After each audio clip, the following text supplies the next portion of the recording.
Doctor Salman شاہ، پہلے آپ کو میں ایک بات عرض کر دوں کہ میں آپ کو اجازت دینے والا کوئی نہیں. آپ میرے سینئر ہیں اور آپ کیبنٹ پہ بھی مجھ سے سینئر تھے، تو ود آل ڈیو رسپیکٹ آپ جب چاہیں مجھے روک سکتے ہیں، ٹوک سکتے ہیں اور بند کرا سکتے ہیں.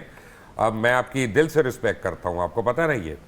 اینڈ آئی بلیو بہت دیٹ شکریہ. صرف قابل نہیں ہے بلکہ بہت پیٹریوٹک پاکستانی ہے. And I believe that from my heart جب میں یہ بات کر رہا ہوں. بٹ ڈاکٹر صاحب میں نے ایک عرض آپ کو یہ کرنی تھی کہ جو آپ یہ کارپوریشنز کی باتیں کر رہے ہیں نا، جیسے پی آئی اے ہے، جیسے اسٹیل مل ہے، یہ ساری corporations 1500 billion per annum, if I am not wrong, یہ ساویل نے مجھے فگرز دیے ہوئے ہیں، اگر فگر غلط ہے تو ساویل کو مارے پکڑ کے.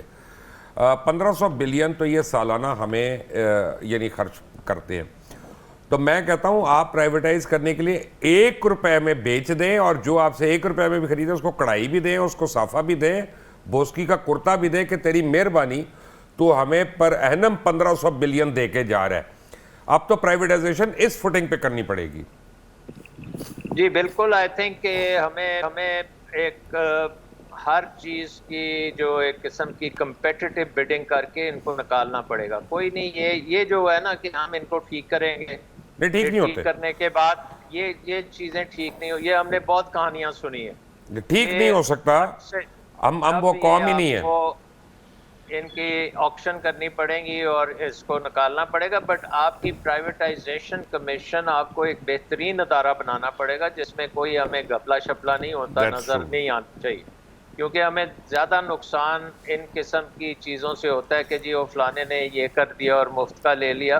سو ہمیں بڑی پروفیشنل طریقے سے یہ کام کرنا پڑے گا. جیسے جرمنی نے پرائیویٹائز کیا، ایسٹرن یورپ نے پرائیویٹائز کیا، باقی ملکوں نے بڑے اچھے طریقے سے کر لیا، تو ہمیں بھی اسی طرح کرنا پڑے گا. اور میں آپ کو بتا رہا ہوں کہ ہمیں انویسٹمنٹ پہ فوکس کرنی پڑے گی. Investment investment investment. اس Right. وقت جو ہمارا نیریٹو ہے نا وہ ہے tax tax tax and spend. I think یہ تو ایک ڈیزاسٹر ہے.